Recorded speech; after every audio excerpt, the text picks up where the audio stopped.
Show with your host, Lonnie Clark.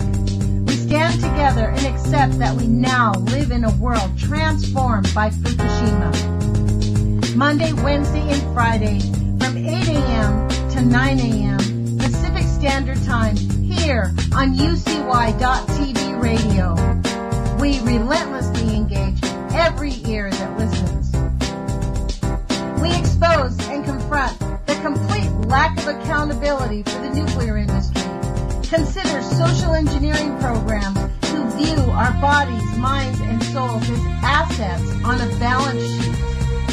We discuss vital current issues, interview activists, and engage our audience in an effort to allow all voices to be heard. The Age of Fission radio show creates a venue that all will choose. We encourage our listeners to reclaim their power and their courage to take action and save our planet from the ravages of greed and indifference. Our actions matter.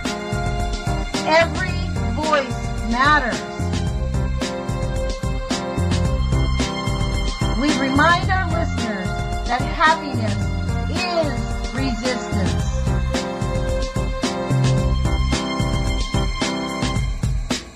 Love is greater than fear.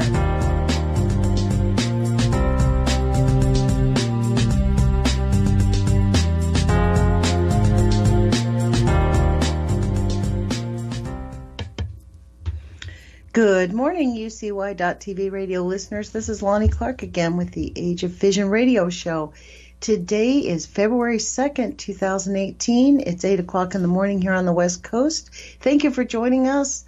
Our friend Barry Prince got a flu overnight and could not be here today. So I'm here, and I'm sort of unexpectedly here. So I did dig up some stories, as I want to do, to share with you about the state of Age of Fission, because where are we? The chickens are coming home to roost, folks. That is the hard reality for us. The first story that I saw when I first woke up this morning, even before I knew I was going to be on the radio show, was a story that says U.S. nuclear waste remains pour into the Pacific Ocean as radioactive remains leak from dome. This is that dome at the Eniwetok Atoll in the Marshall Islands that was used by the United States government to test 30 megatons of weapons. They tested 30 megatons of weapons, equivalent to 2,000 Hiroshima blasts between 1948 and 1958. The concrete dome holding the radioactive waste of 43 explosions is leaking into the ocean. Veterans have warned. The veterans have warned, not the government. Veterans. More than 8,000 people would later work to clean up these Pacific islands, shifting 110,000 cubic yards of contaminated soil and debris into a blast crater. Wow. This 30 feet deep crater on Runit, I think it's Runit, R-U-N-I-T, Runit Island, would then be entombed with a concrete dome 350 feet across and 16 inches thick. Not even 25 inches. What is it with these cheap Americans? I swear to God, they probably could have made it 25 inches thick and made it twice as strong. But now, with the dome weathered by decades of exposure, it feared that rising seas and storms could see radiation leaking into the ocean. Paul Griego, who took part in the cleanup and blames the radiation for a host of health problems, said the dome was never fit for purpose. He said, "We were given an impossible task, cleaning up the radioactive fallout from 43 nuclear bombs. When I first arrived, the dome's blast crater was open to the ocean. It continued to be full of seawater even after it was sealed off from the ocean. During my 10-hour workday, I witnessed the water level in the crater rise and lower as the tide came in and out. To continue, no attempt was made to drain the crater or line it before the radioactive waste was dumped into it. Sounds like Bechtel up in Hanford, doesn't it? This is so beyond outrageous how our government has allowed these nuclear criminals to disregard basic safety completely. This is so outrageous. Wow. Let me get back to this story. That just made my ears fall off. Yeah. That is just absolutely outrageous. No attempt was made to drain the crater or line it before the radioactive waste was dumped into it. The coral that created the island is porous, and the shock from numerous nuclear weapons tests had also fractured the coral. From the first day forward, the water has flowed out of the lagoon with the tide, creating a gigantic radioactive toilet that is flushed about twice each day into the Pacific Ocean. The storms were only making it worse, he said. I experienced the power of a typhoon while I was on Inawatuk, he added. I believe the dome could be just one typhoon away from a breach. Rama Schneider, who drove radioactive waste from island to island in an amphibious vehicle during the cleanup, said it was no surprise that the dome was failing. He said, standing on any island at that atoll is akin to standing inches above sea level, and that was 1979. The sea level and ground level are becoming more and more to be the same. It doesn't matter if we're talking sea level rise, land subsidence, or both. Water will always win out over man-made objects. That actually is very grave. I'm going to keep reading. Gerard Frank Bolton III, who worked as a draftsman during his 14 months on the atoll and drew the construction documents for the dome, insisted the damage to the structure was minimal. The dome was designed to slow the migration of radiation, but not to completely stop it, he said. Also, since concrete is porous, the wave action and tides are continuously pumping radioactive water in and out of the structure. Now the veterans are pushing the U.S. government to help with their radiation health-related woes. Good luck with that, brothers. It's clear the workers were given inadequate protection from photos of the cleanup, which now show them laboring shirtless and with basic tools. Griego from Albuquerque, New Mexico says chronic intestinal disease, valerian poisoning, weak bones, and infertility issue are among the legacies of his service. The entire time I was there, I never saw anyone wearing a hazmat suit, he said. We were not provided any radiation safety gear, not even a pair of ordinary garden gloves. We collected the toxic soil sampling mostly with our bare hands. Within our survivor group, we lose 6 to 8 men each year to cancer and other radiation-related illnesses. Bolton from Mobile, Alabama, blames the radiation for his arthritis, calcium bone loss, Barrett's esophagus, diverticular disease, I don't know what that means, diverticular disease, maybe heart disease, high blood pressure, and neuropathy. He added, of our 8,033 mission participants, only 600 have been accounted for. Wow. 35 of those are deceased. 11 died after our group was founded, and about half of our group believe we have health challenges from our mission at Inawatuk Atoll. Experts agree that the danger The degree of danger posed by the Anahuac radiation is dependent on how much escapes and is ingested. But if radioactivity is sufficiently released and transported into food or water or gives rise to exposure by some other means, then the hazard is highly relative, he continued. Highly.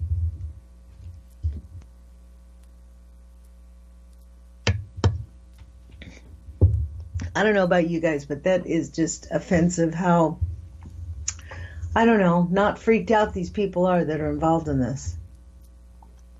Professor Patrick Reagan, a radiation expert with the University of Surrey, said the main health risk was likely to be stochastic, meaning an increase in one's lifetime risk of developing cancer. Oh, yes, so they actually have a word for it. Instead of just saying you're going to get cancer, it means don't worry, you're going to get it when you're older. So we'll just call it something that sounds, stochastic. You have a stochastic disease. The units we use for the radiation exposure are called sieverts, he said. One sievert across the body won't kill you, but it will give you radiation syndrome. It's supposed to increase your biological risk of getting cancer by about 5%. However, he added, it would be impossible to tell whose cancer developed because of their exposure and whose would have developed anyway. It's the anyway factor. These people make me want to spit nails. This is just so outrageous. The problem is that you cannot differentiate those people from the rest of the population, he said. You cannot say that that this many people, that many of them get cancer anyway, and one additional would get cancer because of their exposure, because you can't tell which one it was. That's actually so completely illogical. That is just so outrageous.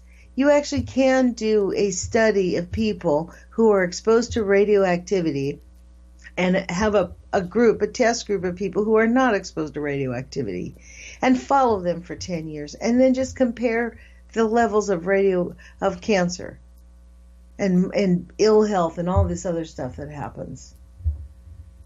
So that's what this is all about, making us. This was in Papua New Guinea today, and this is about as honest as I've seen it. There was another story from the Daily Mail in England talking about the same thing. This is their title. Radioactive waste, they put the whole thing in one little nutshell in their title. Radioactive waste from 43 nuclear explosions is leaking into the Pacific because a reinforced concrete dome built by the U.S. military on an island to store it is disappearing under the sea. And actually, I think one of the things that both these stories, I don't know if this story talks about it. I don't think it talks about that the United States has basically told the Marshallese, I think I reported on this about a year ago, the United States has basically told the Marshallese, they're done. This is theirs to maintain. They can't keep doing this. I think that's one of the things they're fighting them in court about, because the United States has basically brushed its hands and said, we're not doing it. So most of this is the same thing. Yeah, it's not quite the exact same story, but it pretty much is. So that doesn't give us any information on the United States' stance, but I think that is a fact, that they basically have told the Marshall Islands that they're responsible for maintaining the dome, and they don't have money to maintain it. In fact, this dome, if it's only 19 inches thick, ought to be 25 inches thick. And it's been leaking since the beginning, folks. 43 nuclear bombs. And we wonder why we have an increase in cancer, in autism, in fertility problems, heart disease. This is just such a crime against humanity. And the fact that our regulators, the EPA, let me just give you this one. NuScale. You know, the little mini SMRs that we were talking about that we went and protested to not get built here? There's a story in nextbigfuture.com. NuScale factory-built modular 50 megawatt nuclear reactors have funding, customers, and some NRC approval. Listen to what they say in this story. NuScale Power has more than $700 million in government and private investment, and they have a customer. A consortium of municipal utilities in 6 western states, that includes us, they plan on roping us into this, hope to cut out 12 of the 50 megawatt reactors in Idaho to create a 600 megawatt power plant for a bargain price, because Idaho wants to build this. They are actually doing it. Compared with other nuclear facilities, $2.85 billion. In January, the Nuclear Regulatory Commission, listen to this, ruled that the design of the NuScale reactor, which relies on air circulation for cooling, is so safe it does not need the expensive emergency pumps and backup electrical systems required by big conventional reactors.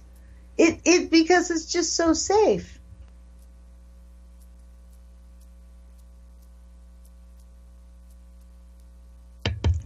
Do you know what that means? They're going to build a NuScale reactor without any emergency pumps or backup electrical systems. The decision brings NuScale closer than any company in decades to gaining a license to operate an entirely new reactor designed for the U.S. for commercial use. These people in Idaho ought to be jumping up and down about this. And I hope Kevin Blanche is. I'm going to actually send him this story if he hasn't seen it, because this is gaining speed. People need to start saying no, no, and no, and get people to show up where this is being zoned. NuScale, these rats, they keep going. But this is the state of the nuclear regulatory industry. Just like this, the concrete dome has been leaking ever since it was built, and now the oceans are rising, and it's only 26 inches, and it is for real, the waste of 43 nuclear bombs is sitting underneath that dome, folks. And we are sitting here acting like we have some time to just waste. I don't know. And I think that's why Guy McPherson, I know a lot of people didn't like Guy coming on the show saying that, we've only got 10 years. But you know what? If something happens to this, maybe that's true, because that is right in the middle of the Pacific. I mean, it's in the South Pacific, actually. So, let's just mess up. We've already messed up the Northern Hemisphere. This would really do the Southern, for real. Very dangerous, folks. So then we have another story. Isn't this lovely, just to drink your cup of coffee and listen to me get outraged about all these nuclear liars? It is just... This is why people get so, and I don't know, apathetic or just over the top. I don't know. If someone wants to call in and have that discussion, or any discussion, you can call in. The number is 718-717-8106. And I think that I actually think that I put this on so that I could hear the phone call, because that happened last time where I didn't hear somebody. So I found some other stories that I do want to share with you about this, because this goes along with the whole theme. This is the whole theme of the deal. As we're on a need-to-know basis, and if they kill us, that's just the way it is, because they get to do what they want. No regard for the planet, no regard for anything that is alive and important other than their profits. And this is so outrageous that our government did this so long ago, and we've actually told them, sorry, we're not dealing with it. And we have Mad Dog Mattis running our government. I mean, this is just so outrageous. I mean, with Jim Kelly next to whispering in Trump's ear, Jim Kelly is a big, huge white supremacist. He is a liar on top of a liar.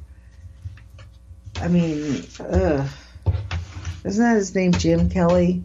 What's his name? Kelly. General Kelly, but I forget what his first name is. Anyways, did you hear the good news? It's so-called good news. It's kind of good pill, bad pill. EPA wants to do partial excavation of contaminants at radioactive Westlake landfill supersite by Bryce Gray, the St. Louis Post-Dispatch, 15 hours ago. So this is good news, bad news, but they have, again, negotiated down to the detriment of the people that live in St. Louis. It was a negotiated budget deal. It's so infuriating. In a long-awaited decision that appears to be a compromise, the EPA on Thursday recommended partial excavation of the Westlake landfill in Bridgeton to remove radioactive waste linked to the Manhattan Project.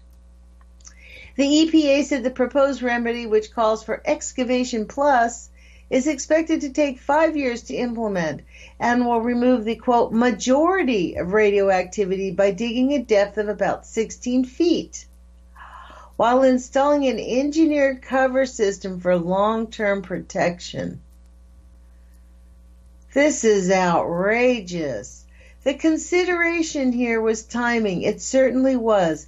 It was respect to human health that was being protected, EPA Administrator Scott Pruitt told the Dispatch in a phone call Thursday morning. Radioactive waste was dumped illegally in Westlake in the early 1970s, but the landfill wasn't placed on the Superfund National Priority List until 1990. Today, the landfill is largely regarded as one of the high-profile and complex Superfund sites in the country, and in December was named one of 21 nationwide to be targeted for immediate, intense action by the EPA Superfund Task Force. Though area residents and others awaited patiently for a cleanup strategy to finally emerge, for years many have pushed fervently for a single maximum protective option, full excavation and off-site removal of the landfill's contaminants, the most thorough and expensive option the EPA had considered. Meanwhile, companies such as Republic Services, which operates the landfill through a subsidiary and is one of the entities responsible for funding the site's remediation, strongly opposed calls to excavate the landfill and instead supported a capping strategy as a preferred remedial action. Other entities potentially on the hook for the cleanup costs, including the U.S. Department of Energy and Chicago-based Exelon Corp, whose subsidiary ComEd once owned uranium processor Cotter Corp. The proposal announced Thursday falls in between those wishes of the most vocal community members and industrial interests. A cap is not sufficient to protect the health of citizens in the area, Pruitt said.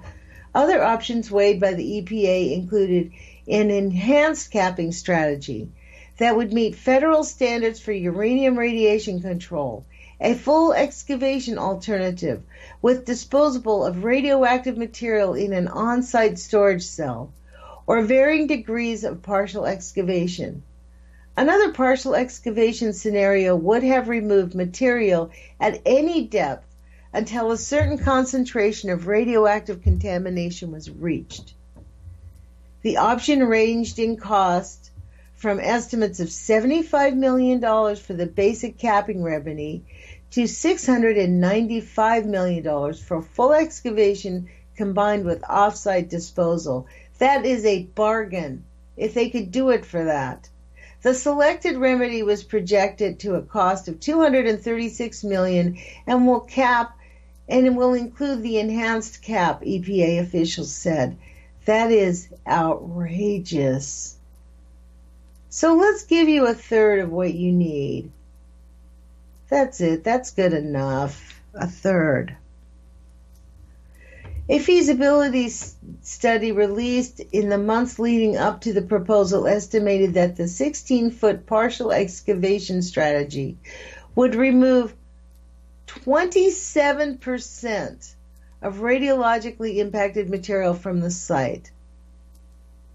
With the announcement, however, agency officials said that removing the material would address the bulk, about 70% of the landfill's total radioactivity. Pruitt said the agency would take public comment to help determine whether the material is eventually disposed of on-site or off-site containment cells.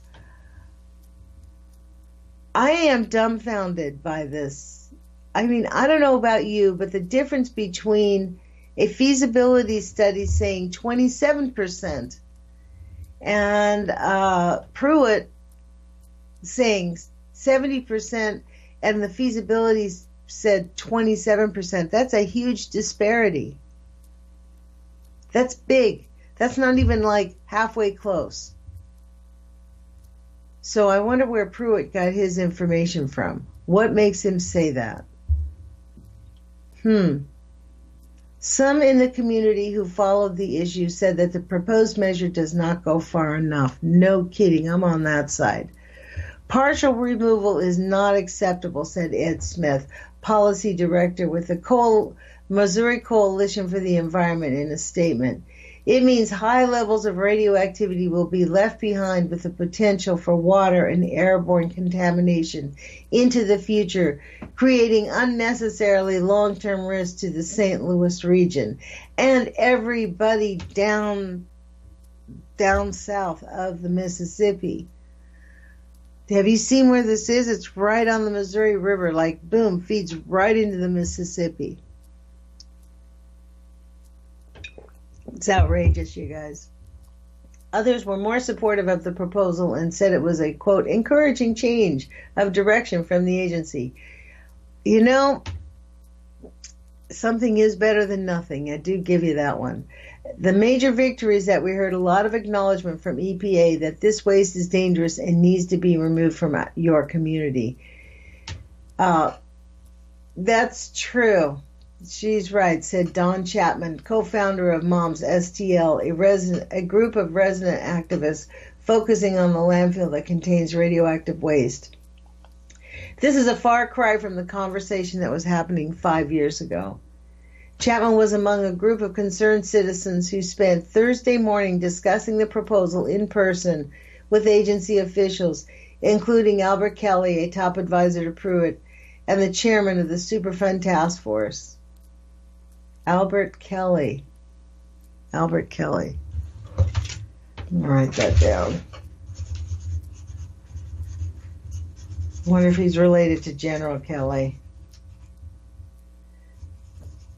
That'd be interesting to find out. A top advisor to Pruitt and chairman of the Superfund Task Force. There's no doubt from what he said that they'd been lobbied hard to make a different decision, Chapman said. Overall, I feel like we're in good hands now. Sorry, Don. That makes me laugh. Really?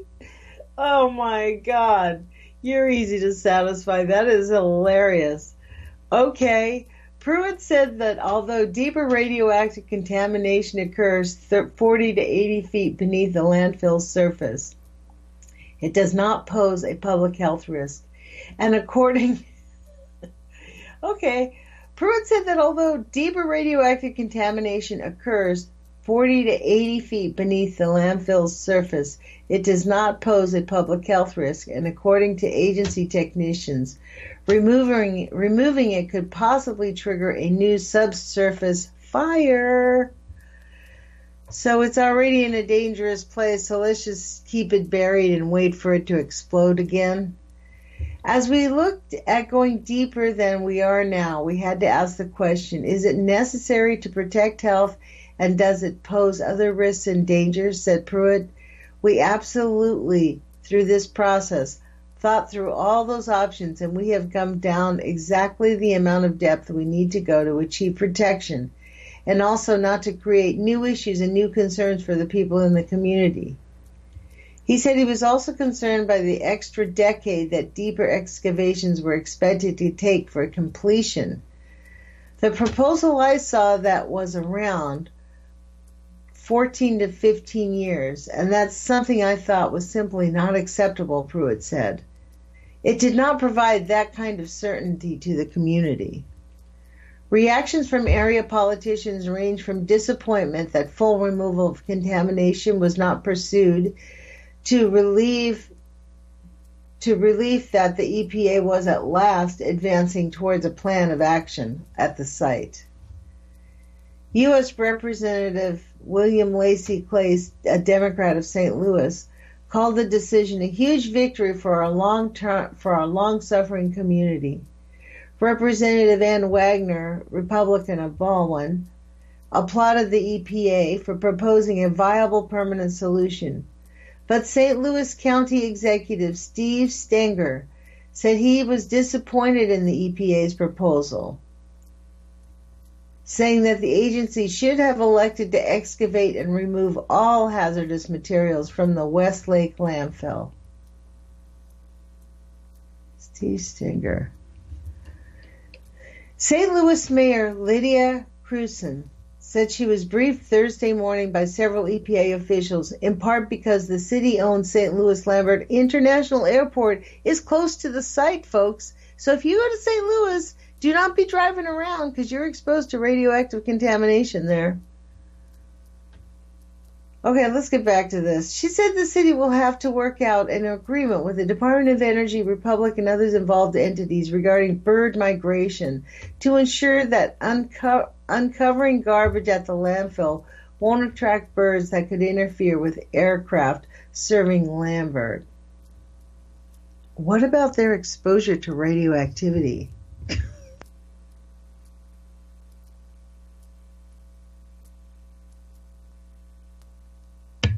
Wow, I had to take a drink of water. Sorry, guys.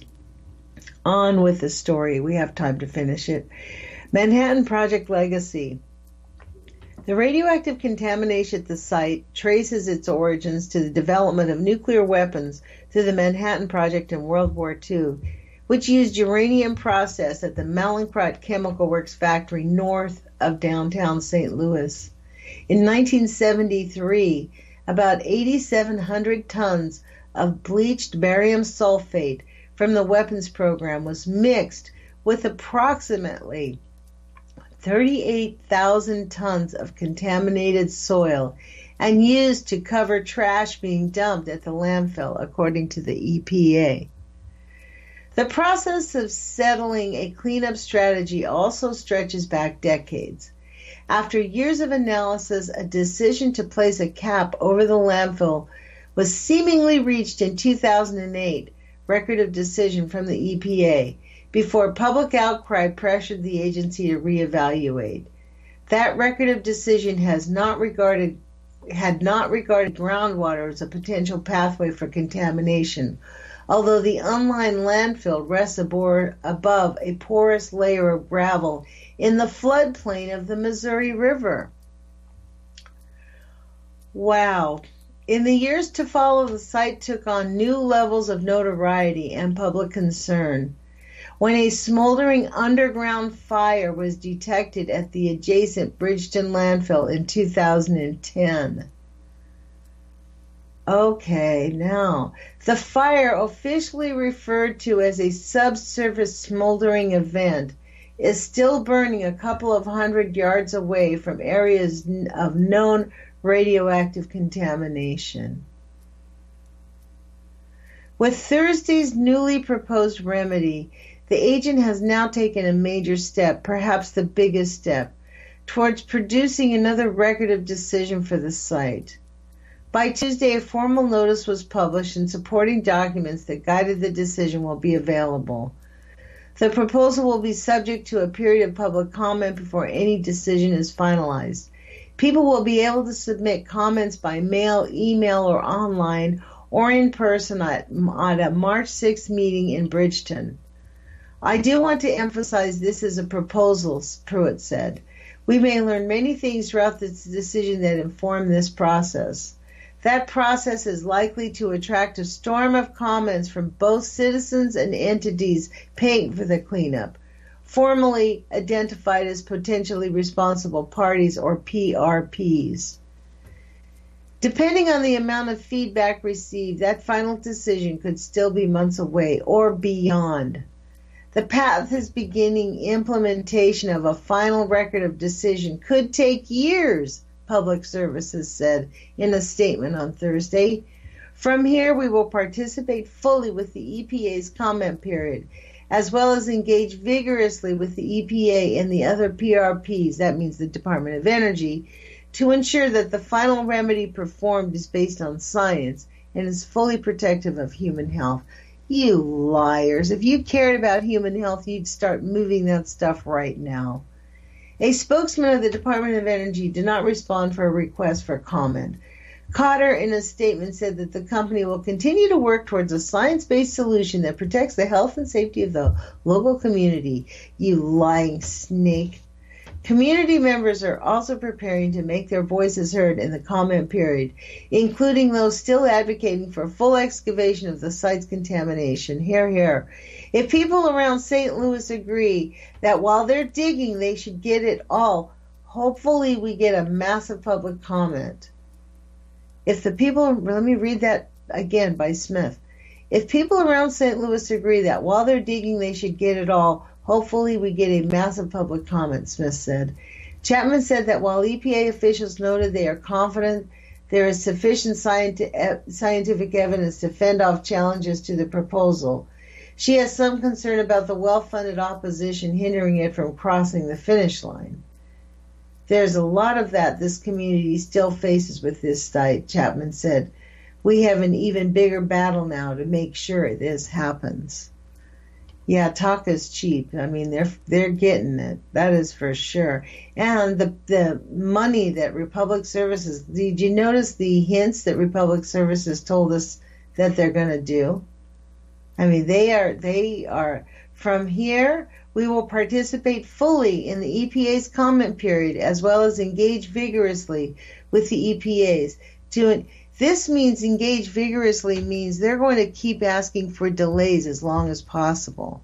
That's part of this whole thing. If you can ask for a delay, the NRC considers it very seriously. Donna Gilmore said something like that. Like, if you can get these decision makers to delay, you can stop projects because it costs money to delay projects.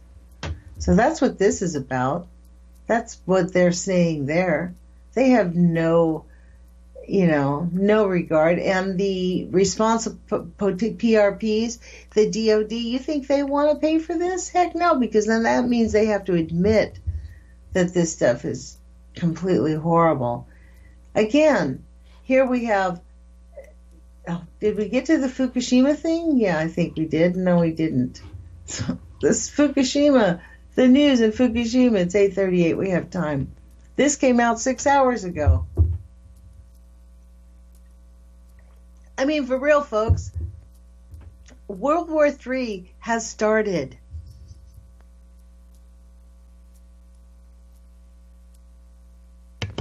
We are at a time where we have to just realize that this is what we have to face. And frankly, I think everybody should be composting the eternal optimist in me. Like, I think that our Mother Earth, that we know how to do this. We need microbes.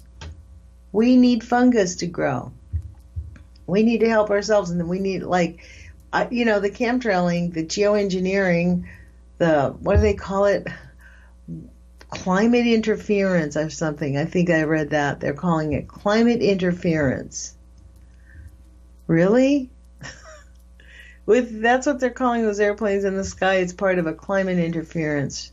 It's climate intervention program. So this came out from 6 hours ago on The Independent. Fukushima nuclear disaster. Lethal levels of radiation detected in leak 7 years after plant meltdown in Japan. Lethal levels of radiation have been detected at Japan's Fukushima nuclear power plant 7 years after it was destroyed by an earthquake and tsunami. And nuclear meltdowns. Hello. God dang, they missed that part. They forgot to mention that part. The Tokyo Electric Power Company, which operated the complex and is now responsible for its cleanup, made the discovery in a reactor containment vessel last month The energy firm found 8 sieverts per hour of radiation, while 42 units were also detected outside its foundation. Huh. So they found a higher level outside. A sievert is defined as the probability of cancer induction and genetic damage from exposure, a dose of radiation by the International Commission on Radiological Protection, ICRP. One sievert is thought to carry with it a 5.5% chance of eventually developing cancer. One sievert. So they found 8 sieverts. So that's more than what they're saying, like a 50% chance, right? Something like that. 49% chance of catching cancer. Experts told Japanese state broadcasters at the NHK World that exposure to the volume of radiation for just an hour would kill, while another warned that leaks would lead to a, quote, global catastrophe if not tackled properly. Let me just tell you that again. Experts told Japanese state broadcaster NHK World that exposure to the volume radiation for just an hour could kill, while another warned the leaks could lead to a global catastrophe if not properly tackled. Doing. Hello. That's what we've been saying for 7 years. It came as TEPCO said the problem of contaminated water pooled around the plant's 3 reactors that is seeping into the ground has caused a major headache in its efforts to decommission the plant. It's not decommissioning a plant, you guys. It's cleaning up a nuclear meltdown. There's a whole lot different. Thousands of workers have been hired by the company to it as it attempts to secure the plant, which was the scene of the most serious nuclear accident since Chernobyl in 1986. 3 of its reactors went into a meltdown after the earthquake and tsunami, which killed at least 15,000 people. TEPCO has admitted that it could be until 2020 until the contamination issue is resolved. Are you kidding me? Only then it can move on to the second stage of removing nuclear debris at the site, including damaged reactors. Is TEPCO really saying that in less than 2 years they are going to deal with the contamination issue? They just found how much at the nuclear power plant? 8 sieverts per hour? Like you'll be dead in a little tiny bit. Richard Black, director of the Energy and Climate Intelligence Unit, said the high levels of radiation found in and around the reactor last month were expected and unlikely to pose a danger. Okay. He told The Independent, although the radiation levels identified are high, the threat to human health is very unlikely because apart from workers on the site, no one goes there. What about the workers? They go there, brother. The high readings from fuel debris would be expected. The higher readings from the foundations, if confirmed, would be more of a concern as the cause is at present unclear. But as officials indicate, it might not be a genuine reading anyway. You know why they said it wasn't a genuine reading? Because there was still a cap on the thing. What this does demonstrate is that 7 years after the disaster, cleaning up the Fukushima site remains a massive challenge and one that we're going to be reading about for decades, never mind years. But Michael Schneider, an independent energy consultant and lead author of the World Nuclear Industry Status Report, said that TEPCO hasn't a clue what it is doing in its job to decommission the plant. Wow. That's kind of a shock. He added that the contaminated water that is leaking at the site could end up in the ocean if the ongoing treatment project fails and cause a global disaster, he told The Independent. Finding high readings in the reactor is normal. It's where the molten fuel is. It would be bizarre if it wasn't. I find it symptomatic of the past 7 years in that they don't know what they're doing. TEPCO, those energy companies, haven't a clue what they're doing. So to me, it's going wrong from the beginning. It's a disaster of unseen proportions. Mr. Schneider added that the radiation leaks coupled with the waste from the plant stored in an inappropriate way in tanks could have global consequences.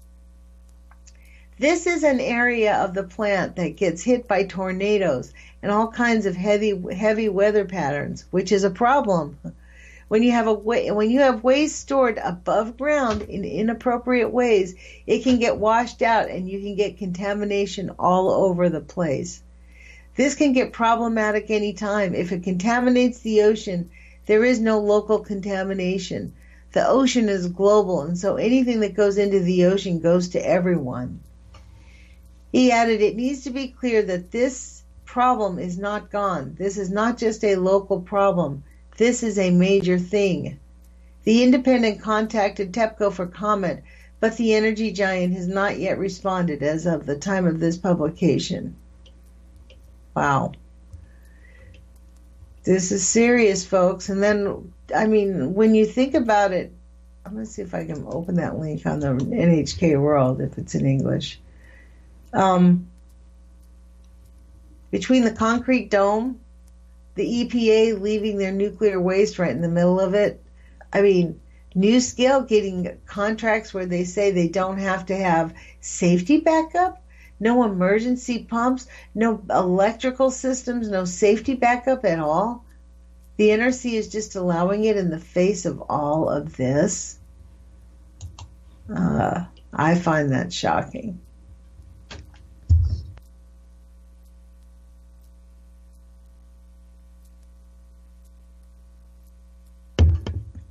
Listen to this. High radiation detected at Fukushima plant, NHK. What was the date of this? Maybe it'll tell us at the bottom. It doesn't, but this is the link from that story. The operator of the crippled Fukushima Daiichi nuclear power plant has released the results of its latest probe on the site. The remote-controlled inspection of the Unit 2 reactor containment vessel last month detected a maximum of 8 sieverts per hour of radiation. Experts say each exposure to such radiation for about an hour would be fatal. Experts say exposure to such radiation for about an hour would be fatal. In that other story, what they say? No harm to human health. Officials from the Tokyo Electric Power Plant released results on Thursday. They said the radiation readings taken near what appeared to be the fuel debris, the term used to describe the mixture of molten fuel and broken interior parts. The findings show that nearly 7 years after the meltdowns, radiation levels remain so high that they present a major challenge to decommissioning work. During the probe, 42 sieverts per hour was also detected outside the foundations of the reactor. But officials say they have doubts about the accuracy of the reading, listen to this, because a cover had not been removed from the measuring instrument at the time.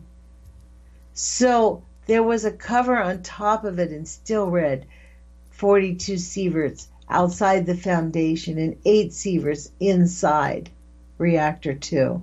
Listen to that. That is actually shocking. They added that they don't know why the radiation levels were lower near the suspected fuel debris than around the foundations. I wonder why. They made a number of possible reasons, such as that the cooling water may have washed radioactive material off the debris. You think so? TEPCO's Chief Decommissioning Officer, Nahiro Masuda, says the company will develop the debris removal technology based on the outcome of the investigation. Oh my gosh. You know, the Japanese should not be in on this alone. The Marshallese should not be in on this alone. The people in St. Louis ought not to be alone. We're spending how many billions, how much money, how much billions are we sending to the military every year? To do what? So one Mad Dog Mattis can have his own private jet? And he can have his own private golf course? How much money do we spend on the military? I'm going to find that out. I know it's gazillions. $601 billion. That's what we spend on our military, and they want more. $601 billion. And we have this going on, Fukushima. This is a worldwide catastrophe. I mean, if we could, get all of our resources, I mean, the people in St. Louis should not have to go. I mean, what I hear in this story, Pruitt saying, is that if we move any of that debris at the base, at the very base, it might actually cause more problems.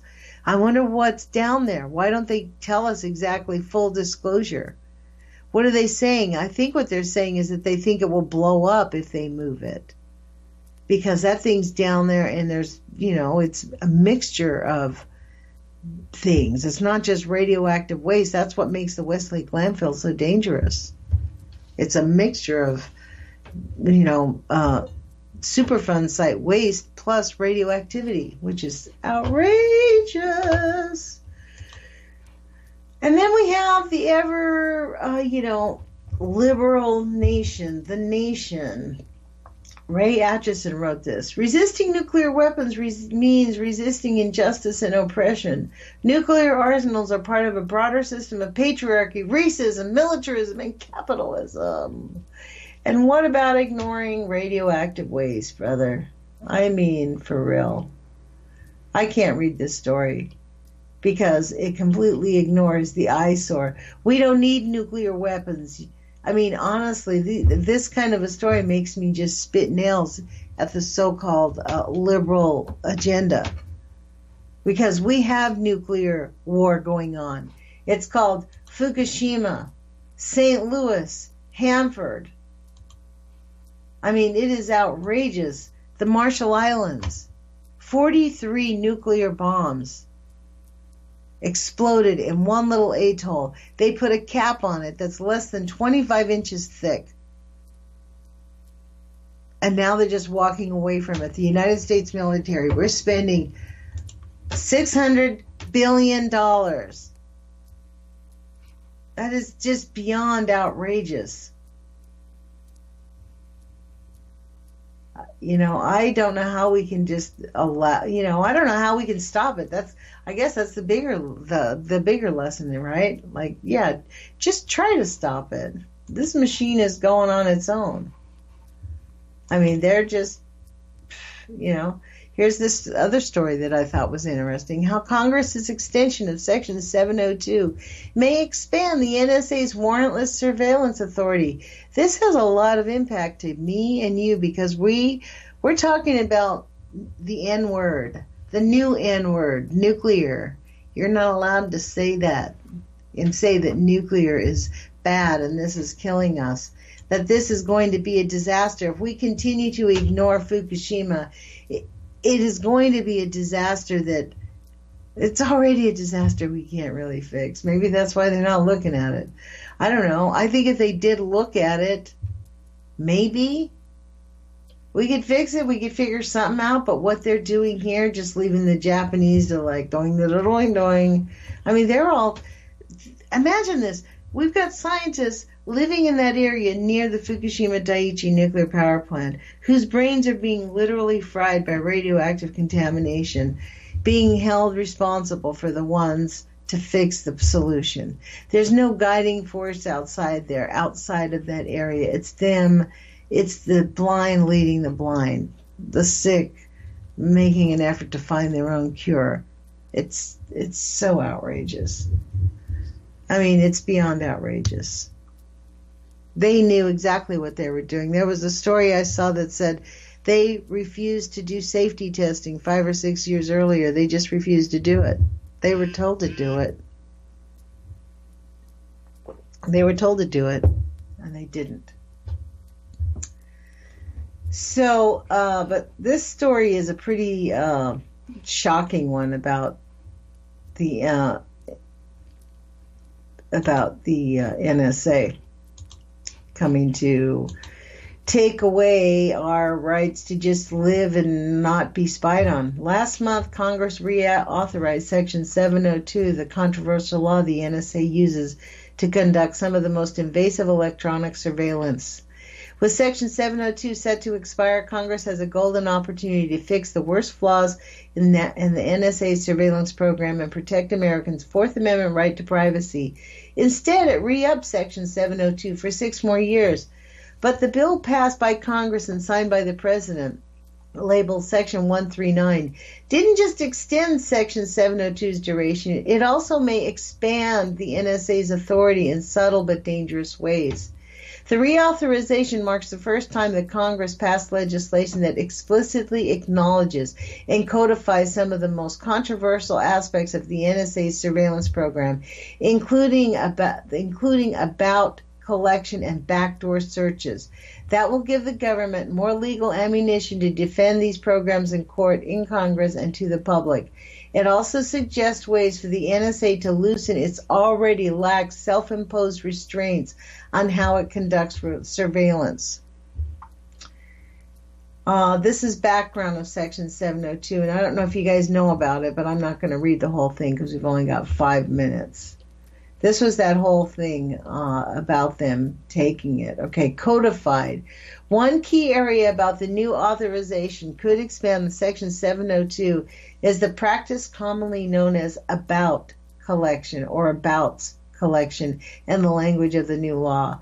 For years, when the NSA conducted its upstream surveillance of the Internet backbone, it collected not just communication to and from a selector like an email address, but also messages that merely mention the selector in the body message. This is a staggeringly broad dragnet tactic. Have you ever written someone's phone number inside of an email to someone else? If that number was on an NSA selector, your email would have been collected, though neither you nor the email's recipient was an NSA target. Have you ever mentioned someone's email address through a chat service at work? If that email address was an NSA selector, your chat could have been collected too. About collections involves scanning and collections of contents of Americans' Fourth Amendment protected communications without a warrant. That's unconstitutional, and the NSA should never have been allowed to do it in the first place. Unfortunately, the FISC and the oversight bodies tasked with overseeing Section 702 surveillance often ignore major constitutional issues. So the FISC permitted about collection to go on for years, even though the collection continued to raise complex legal and technical problems. In 2011, the FISC warned the NSA against collecting too many non-targeted protected communications, in part due to about collections.